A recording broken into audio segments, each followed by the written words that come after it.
John Locke, the Second Treatise on Civil Government. Introduction.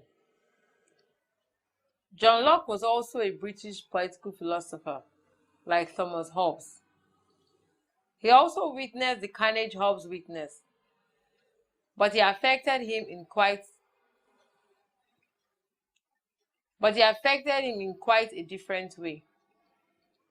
He posited that the state of nature was not as bleak as Hobbes pointed it. He argued that the state of nature was a state of perfect equality, governed by the laws of nature, that is reason. He agreed that certain limitations and contradictions existed in the state of nature, and these inconveniences led man to abandon the state of nature by forming a civil government.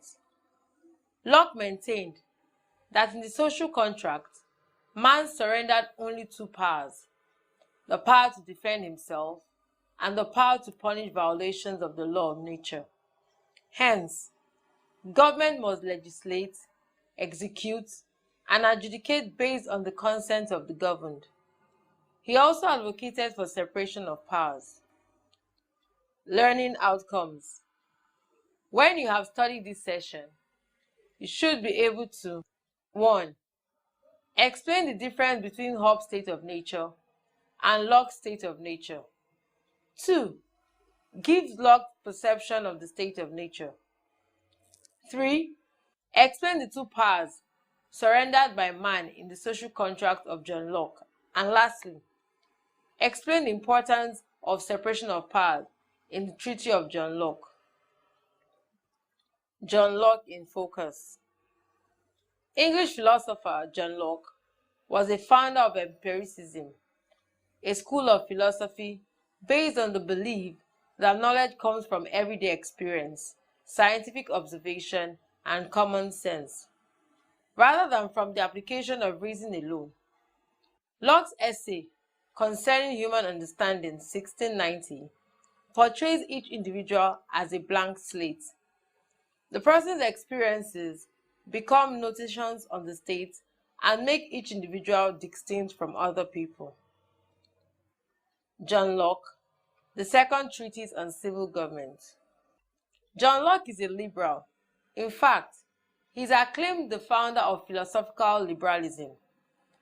Even though the consensus seems that nothing is original about his political ideas, and that most of his influence derives from Locke, the fact that his publications occurred at the specific historical period when both the political climate and the regime in power in Britain were favorably disposed towards liberalism. Apart from England and France, where many relished in Locke's political ideas, his popularity has continued to endure to date. There is, for instance, the present obsession with liberal democracy and opening up to capitalist values in many parts of the world, and ideological propaganda carefully orchestrated and sustained by United States imperialism. Again, his doctrine of separation of powers and checks and balances still remains the cornerstone of American presidential system and its variants elsewhere in the Third World, including Nigeria. We are therefore on firmer grounds than in Hobbes or even Plato or Aristotle, given our liberal political inclinations. According to the World Book Encyclopedia, 1993, John Locke was an English philosopher from Rington, Somerset in 1632. The son of a Puritan who fought on the side of Cromwell and Parliament, John Locke witnessed both the English Civil War and the Revolution. And so, in terms of the bestiality of man, his experience is even more devastating than that of Hobbes. That experience, from all indications, appears to have influenced Locke in a completely different direction, far from Thomas Hobbes' absolute monarchy. He is the second of the three major social contract theorists, next to Rousseau and Hobbes, and as influential as any of them, if not more. Locke on the state of nature. Locke's conception of the state of nature is far much different from Hobbes. Admittedly, it is not very rosy, neither is it as totally bleak.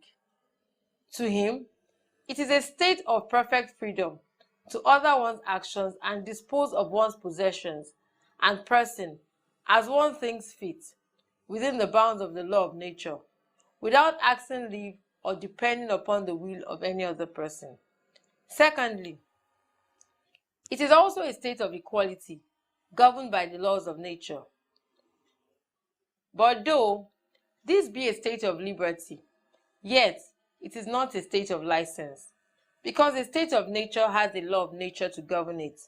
And the reason is that law teaches all mankind that being equal and independent, and no one ought to harm another in his life, health, liberty, and possessions. See Aaron, K.K. in Ezekiel Hart, et al., 1997.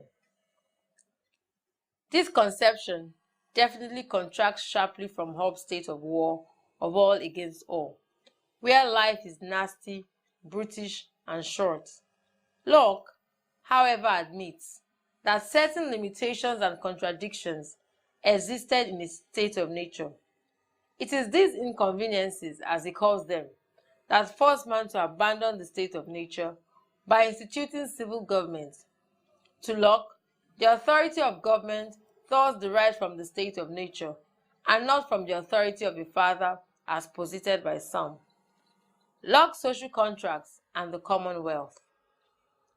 Locke also differs substantially from Hobbes in his conception of his social contracts and his form of the state.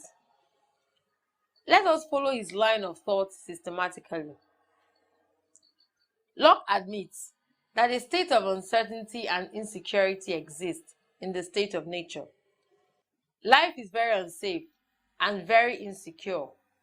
There is constant evasion by others and absence of strict observance of equity and justice due to the following reasons. 1. The lack of an established settled-down law, received and allowed by common consent to be the standard of right and wrong and the common measure to decide all controversies. 2. The lack of a known and indifferent judge with authority to determine all differences according to the established law. In a state of nature, everyone is a judge in his own cause. And lastly, the lack of executive power to enforce sentence. It is these inconveniences that force men to take sanctuary under the established laws of government and therein seek the preservation of their property. See Aaron, K.K., 1997. As in Hobbes, the establishment of this civil state or commonwealth takes the form of a social contract. But in Locke, man surrenders only two principal powers in the state of nature. One is his power to defend himself, the other is the power to punish the crimes committed against the law of nature. Locke argues, and logically too, that since the purpose of surrendering these powers is for the better preservation of himself, whoever is entrusted with the powers of government must govern by established standing laws promulgated and known to the people, and not by extemporary decrees, by indifferent and upright judges who are to decide controversies by these laws. Locke thus puts great premium on government by consent. See Sabian and Thorsen, 1973, and Aaron, K.K., 1997. Locke accepts the supremacy of the legislature, but insists that its powers must be limited. 1. It is limited to the public good of the society, since its end is the preservation of life and property.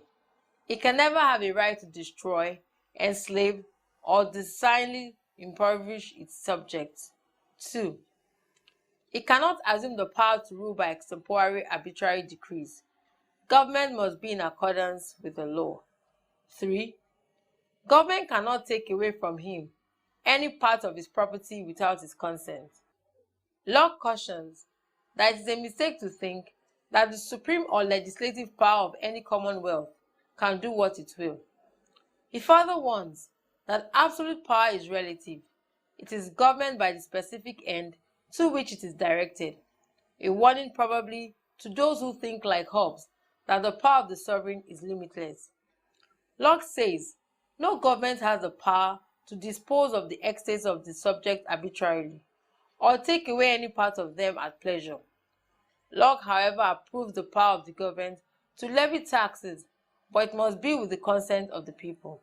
And finally, the legislative power is not transferable to others because it is but a delegated power from the people.